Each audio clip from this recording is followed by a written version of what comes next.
Hey, Tucker, it is so nice to have you. This is Cindy Hubert here with Tucker Bryant, and I am so delighted and honored to be interviewing you today as we ramp up to APQC's 2024 conference. So we want to tell me just a little bit. You got to set this up because I want people to get to know what this is all about. The Poet's Keys is probably one of the most interesting um, the most interesting topics and titles I've heard to um, be a part of innovation and change. So will you just tell us what led you to name it or adopt that? And what do you consider some of your most important components in it? Yeah, 100%. So the story here is that despite being a poet today and for the last, decade or so, for years of my professional career, I was in Silicon Valley. I was working at Google, and a couple of other places around the area. And um, I had kind of tried to put all of my poetry stuff just in the closet while I was doing that because in my mind, the same way that for most people, when they think of these two things, poetry doesn't have any overlap with technology or the professional world or anything along Yeah. those lines. But some folks dug up some old videos of me performing poetry and were like, hey, maybe this would be a fun thing for you to get to share with the team. And so I did that. But when I had the opportunity to do this, I didn't want to just have it be this like, here's a couple of poems. All right, that's it. Goodbye. I wanted to kind of show the way poets do what they do in the hopes that there might be some connection to what folks in the space that I was in at Google are also trying to do with their work. And I realized in making that exploration, which was very nascent at that time, that there were a few connections. A lot of the things that poets want to do are things that professionals pride, things like stepping out of their comfort zones and thinking outside of the box Yeah. and continuously innovating on their craft. And so after having those first few tastes of exploring those connections, I kind of became a little bit obsessed with trying to go deeper and deeper into it. And so over time, I just thought, what do these tools that poets use unlock for a poet, but also for a professional? And it kind of occurred to me eventually that the common theme in all the tools that I was exploring were that they unlock some form of growth, and that's a broad term on purpose because that growth can be applied to things someone cares about in their personal life. It can be applied to their own creativity. It can be applied to the things that matter to them in the work that they do. And so, yeah, I've come to kind of identify a few keys that poets use to push their crafts forward that professionals can use as well. And it's just been a lot of fun to explore and share that with audiences and see what they're able to get out of using them themselves. I feel like I love it being a very left-brained person. I love the bridge that you've created to that right brain side and some very tangible things that you can take away because I'm certainly no poet, and people always think of poets as being very um, broad in their thinking and being able to express themselves in beautiful ways. And I think from a business side, it's kind of a form of storytelling in a sense. Yeah, and it's funny that you say that. I'm always internally shaking my head when I greet someone who says like I'm a left brain person, I'm not a poet, this and that, because while I totally understand why we have that impression of ourselves so often, in my mind, there is so much that poets can only do by drawing on that left brained or like systematic part of their brains or thinking, and vice versa for folks who are in sort of corporate, organizationally minded environments. I think there's a lot we can also gain from turning to the kinds of thinkings we associate with poets. Just for example, I believe that poetry can be reverse engineered. Creativity really can even be reverse engineered. I think that by applying systems, whether that's applying certain kinds of constraints or studying certain styles and trying to learn how Yeah. certain meters are put into place, we can sort of make excuse me, move backwards towards creative outputs using systems that might be more familiar to folks in professional environment, and vice versa.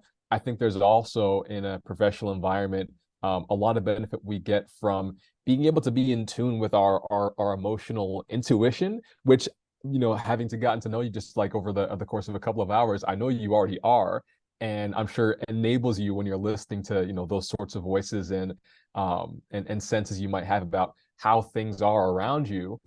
really lead us to the sort of creative insight and creative realizations that poets are looking for when they're trying to determine how to frame a certain image. And so I think Yeah. these two worlds are way more in conversation all the time than we realize. And I think you're more of a poet than you probably give yourself credit. Well, I love your thank you. That's to be seen. That's to be seen. But so I love your connection though of think from a poet's perspective of systems thinking because Tucker, honestly, that is one of the challenges for our knowledge managers and our process managers, the leadership and all this is to help think of this holistically and not just come in and do random acts of improvement or of knowledge sharing, but try to think of a system. So say a little bit more about that from a poet's angle. When you say systems thinking, how does that give us a little hint of what that looks like?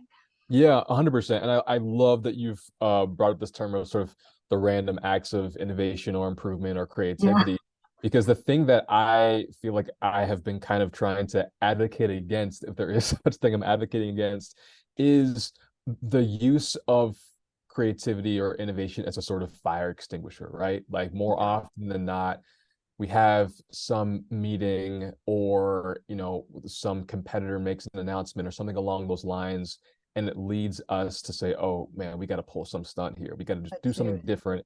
We do that different thing, it delivers us great results at first, and then we either like cling to that thing and keep using it as like this is our proof of our creativity, or we kind of sit back and we're like, okay, phew, Yeah. good thing we did that. But over time we get less and less value out of that one thing that we've done, and Yeah. by the time we realize, oh gosh, we got to do this again, we're walking ourselves into the exact same cycle that we're currently trying to escape. And so, what poets I think try to do, as opposed to looking at these acts of creativity as the fire extinguisher we're talking about them as, is Yeah. they try to find ways to fireproof the house, and that looks different for a poet than it might for folks in a professional environment, process or knowledge management professionals. But the idea here is, how can we apply some discipline, some daily discipline, to the way that we try to engage with our creativity, such that instead of relying on these spikes of innovation or these spikes of excellence, Nice. we change the overall trajectory. And so Yeah. for poets, it's really just a commitment to exploration, which can look like sitting down and writing for 2 minutes a day. It can look like telling themselves they're going to write a new form once a week, whether it's a sestina or a sonnet.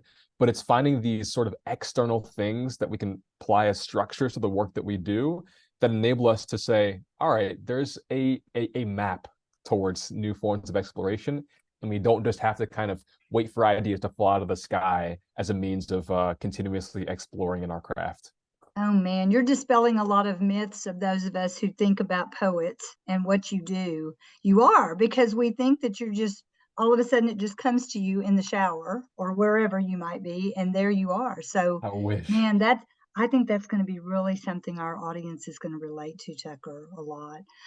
Let me keep moving because I know we're always well. Actually, I want to ask you a question. So, when you talk about this approach, and you're hinting at it a little bit, I think one of the things you alluded to, or maybe I took from what you just said, is as part of our innovation and creativity, there always seems, from an organizational perspective, or and maybe put upon by teams or individual, a cycle time thing. That, to your point, I'm putting things in a pipeline for ideas for R&D, and they're going to go through a funnel of development. There's the process, stage gauge, and all of that. Lots of knowledge and expertise is needed. I'm bringing our audiences to you, but man, there's always that, can we do it faster? Can we do it more with the quality, but we got to move that faster. Talk a little bit about cycle time from a poet's perspective. How do you Yeah. get through? How do you battle that? Yeah. So one thing that I think about here, and it's actually great that we're having this conversation now, because it's something that sits outside of what I think we'll probably be exploring in the keynote, but is still relevant.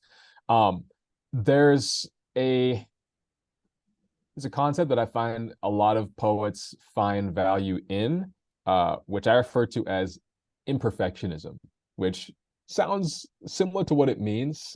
It's kind of having this commitment towards doing whatever it takes to keep the pen moving, regardless of how pretty or how perfect or poetic what's coming out actually sounds. And it requires a certain level of almost distance from the outcome, because we recognize that simply creating the process and moving forward in the progress is what matters on the long-term Yeah. scale. And so Yeah. we alluded to this a second ago, but the way that poets, or one way that poets I find get value out of imperfectionism, is by applying some form of constraint. They say, I'm only going to give myself 8 minutes to finish this draft, or I'm going to force myself to write it with, this style or this many lines or this or that, Yeah. or it's going to have to use the word lotion and, peanuts. I'm looking at stuff that's on my desk.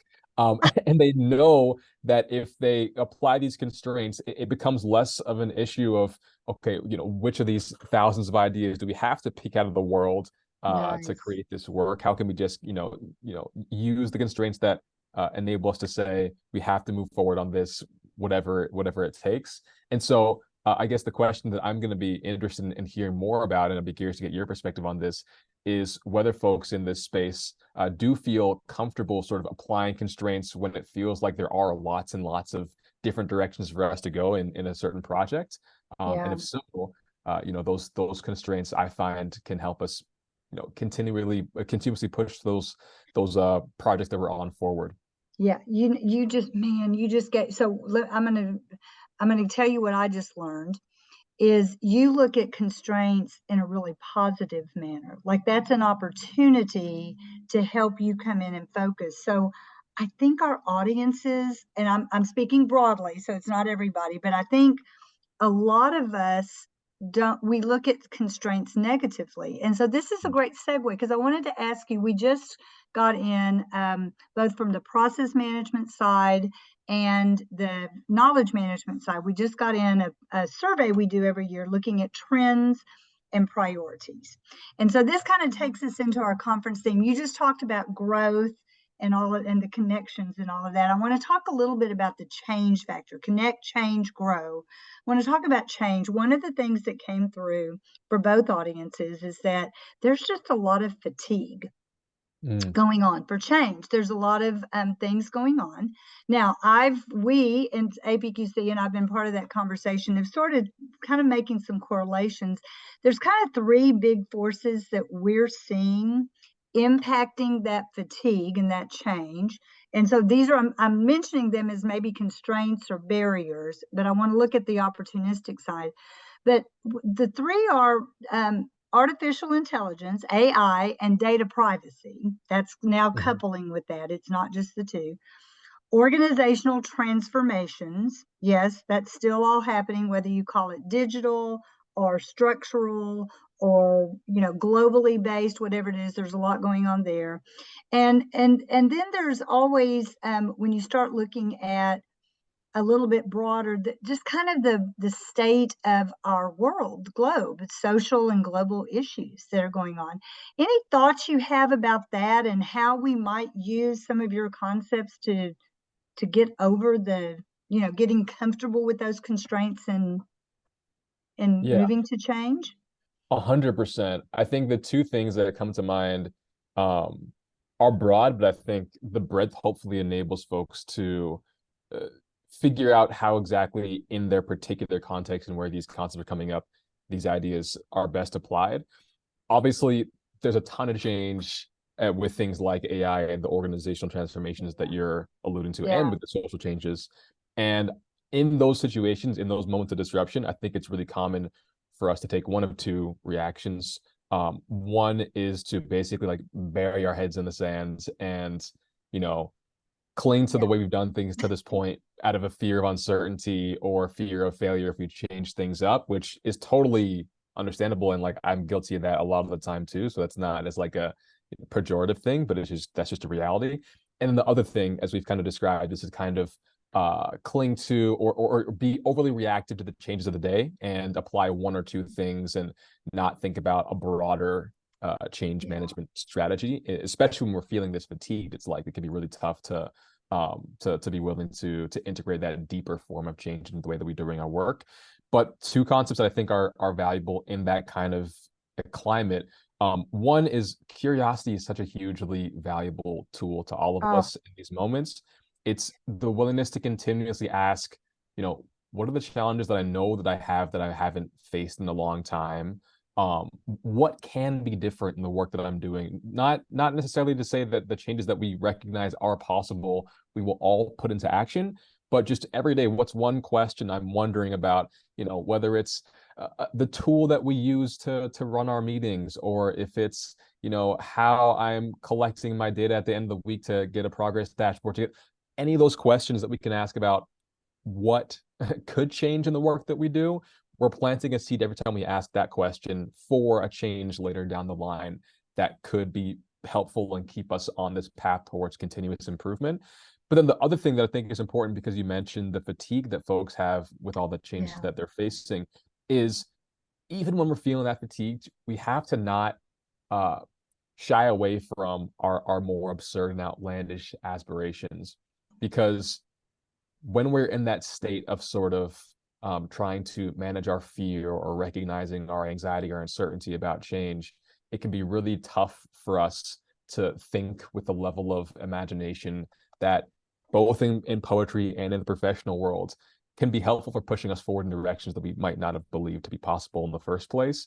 And so for poets, this looks like metaphors, right? You put two things together that feel totally unlikely, but by finding the association between them, you create this rich image that is totally novel to the reader and creates this really provocative image. And for us, as a knowledge and process management professionals, I think that a lot of this will come in the form of being willing to set a broad or an absurd seeming aspiration, but finding those nuggets of possibility in the absurd that enable us to move in the direction of the spirit of those ideas. And we're going to be talking a lot about that in the keynote. So I'm excited to engage with oh folks on that. But man. I think the curiosity and aspiration are huge in times like this. Oh my gosh, I'm so excited. Nancy, I'm sorry, I'm getting really excited. So this is so exciting. So you said don't shy away from what we might consider in our mental model, because things are crazy and we got to deal with stuff. Don't shy away from what may seem outlandish and absurd aspirations. And I love your notion about metaphors and putting two things together, because I'll tell you this, knowledge management always gets hit when there is a new technology. And I'm going to go back years, Tucker, to even search and expertise location. Oh, knowledge management is dead. Not going to need it anymore. This is all just going to solve the problems of the world. And we're now dealing with that with artificial intelligence again, especially the generative that has come out. And while I think it's got some game changing principles for us to do, I think the notion of metaphor and how we think about that from a process kind of automation type thing and knowledge perspective, that might really help us create some of those rich images with you. I love that. Yeah, I hope so. And I mean, like in the Yeah. context as you're alluding to with generative AI, it's like, as metaphors come from connecting two things that feel unlikely, the billions of applications of generative AI that we might be able to benefit from will also have to come from recognizing and making a similar sort of connection. And so there are lots of ways Mm. I think that the metaphorical or the figurative thinking are valuable things for us to be doing in this space at APQC. Yeah. Hmm. So Tucker, I want you to say a little bit about, I love your talk of using poetry as a way of simplifying things. That's always top on list of how do you simplify a user experience. And a lot of the things you've talked about, but really expanded, um, I think come at it from different improvement opportunities, design thinking, agile. Obviously, those are, two disciplines that KM and PM look to a lot as part of our deal. But your whole notion of taking this as a little bit broader and from a simplification perspective, I think is very promising for us to go through. I Yeah. want, yeah, go ahead. I'm sorry. No, no, please. So I want you to say, in the context of all of this, the other thing that always comes through um, in both opportunities and threats is kind of leadership. So, leaders, there's no doubt they recognize the risk of knowledge gaps and silos. It doesn't necessarily correlate to them giving heavy investment of resources, people, money, whatever it might be. That's one opportunity. But then on the other side is the threat, and this is top three for knowledge management. Leaders are focused on what they see as more urgent priorities than knowledge management. So can you put leadership in the context of just the poet's keys and how you might think about leadership and how we work with them? Yeah, totally. Well, the way that I think about, the leadership, quote unquote, that poets are engaging in is it's that moment when we're on the stage, right? It's when we have an idea, but it's no longer an idea that we're just engaging with in private at our desks, and it's now the one that we're trying to lead our audience through. And I think it can be tempting for a poet to, when sharing their work, share the stuff that feels safe or that feels more palatable to the audience based on the kinds of material they might have received in the past, as opposed to simply pushing new ideas forward. But there's so much that we lose out on when we don't, take those opportunities to broach new conversations with the audiences that we're working with. And so this might be a little bit adjacent to your comment about sort of the urgency, but I think one thing we will have to do if we are interested in making organizational change on the level that I know that folks that are involved with APQC are, is to be willing to get on stage and kind of say the quiet part out loud a little bit as it relates to the changes that we recognize either need to happen or should happen, but that, based on our reliance on processes protocol that we've relied on for a long time, might not be the first thing that come to mind when we're reporting to our teams or our management and leadership. And so that's regardless of what position we hold in our organizations, we are leaders if we take the stage and share these ideas that may be new to the folks that we're serving and working with. And so we'll be talking a lot about in the keynote how we can try to do that as well. That's phenomenal. I always tell, I try to do a little tough love every once in a while just because I feel like I'm old enough to do it, especially with this audience of ours. I always say, let's put this now back on us. We love to say, oh, leaders don't help us do this. I said, let's just put it back on us. So there were, at the time of our global pandemic, when that all kicked off, we watched process and knowledge management groups and teams just turn on a dime. It's like they took everything that was planned for the year, right? Because that didn't work anymore. And they so elegantly turned, and so many of them got a seat at the strategic table under the main tent, that they hadn't had before, because their capabilities and the opportunities were there, and they just seized them. And things were moving so fast, no one could think, right? You had to turn, you had to get people ready to work remotely. You had to change the knowledge that was being shared. You had to change connections. And Man. so it's like that change thrust upon us made us come back to our connections and capabilities. And we came out of it in growth. But Tucker, I think time passes and we forget what we did, honestly. 100%. I mean, like, I can relate to that, and I think it's why this sort of commitment to the small habits that push us in a new direction every day are so important, because we do forget, and we forget even how much time has passed since we make our most recent big changes. And so yeah, I think that's totally understandable. But the hope is that if we can cultivate, sort of the slower but equally meaningful, even more meaningful sort of small steps towards new beginnings and chapters, that it won't matter as much what we do or don't remember, because we're always moving forward, always moving in a new direction. Absolutely. So, you've talked a little bit about some behaviors and skills. That's always a really big deal for knowledge and process managers. In fact, I'll tell you kind of, and this will not surprise you, when you look at the skill sets for KMers to develop right now, and process managers saying, number one, Tucker, is change management. Now that's down a Mm, little bit from last year, but it's still pretty high. Design thinking and human-centric design came in second. The third one's interesting: critical thinking and problem solving.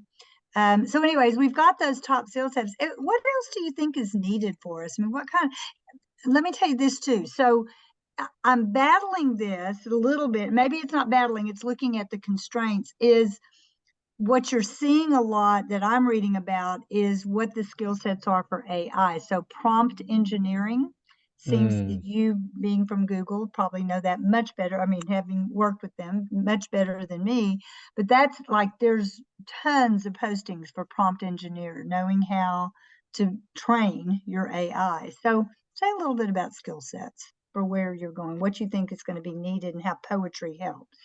yeah, I think the biggest foundational one, it's always for me personally going to come back to two things, which we've talked about a little bit in this conversation. One is that curiosity and that willingness to continuously question what new pathways are we might be able to take in the work that we're doing. And the other one is, I mean, call it like an appetite for failure, honestly. I guess it's closest to Yeah. imperfectionism because we are going to, especially in a moment like this, it's like such a volcanic moment with the rise of AI, with the organizational transformations you've been describing, with the social change that you've been describing. We are going to make some missteps, but that's the only way we're going to be able to take a first draft and turn it into a masterpiece or a finished piece is by having an appetite for the failure that we're inevitably going to run into as we try new things out. And so that experimentative, just making up words now. I'm experimenting with words like experimentational. That mindset, I think, is going to be critical. And just sort of that stomach for the psychological safety that we need to be able to nurture in the teams that we serve in order to let the failure that happens when we experiment take place Yeah. is going to be the only thing that we are able to, excuse me, the only thing we need if we want to be able to move forward on these new tasks. And so I think between those and the sort of the leadership stuff we've talked about thus far, as it relates to leading our teams through new ideas, they're Yeah. all going to be critical and they're all, both tangible and soft skills. But I think it's going to take both of those sides for us to be able to move forward. I think you're so right. I'd forgotten you told me curiosity, and I had told you earlier, I think curiosity is probably one of our greatest superpowers that we don't know how to harness and use all the time. We Mm, do it a little bit naturally in situations, but I even think turning it internally focused where you use it as a leadership tactic to just be curious about the people you are leading, right? And what makes them tick. And I'm not talking about all the testing we do and gosh, what personality are you or what's your, skill set and prototype. But I do think that curiosity can take us a long way. I like your taking the first draft, even the second, and then turning it into the masterpiece.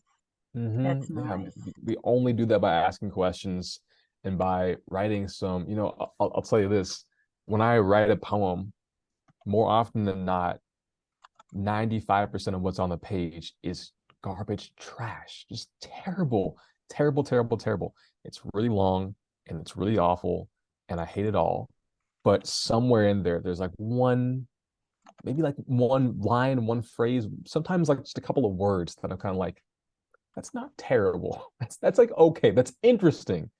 And it's only by having the patience to put this entire blob of text onto a page that is, for the most part, awful.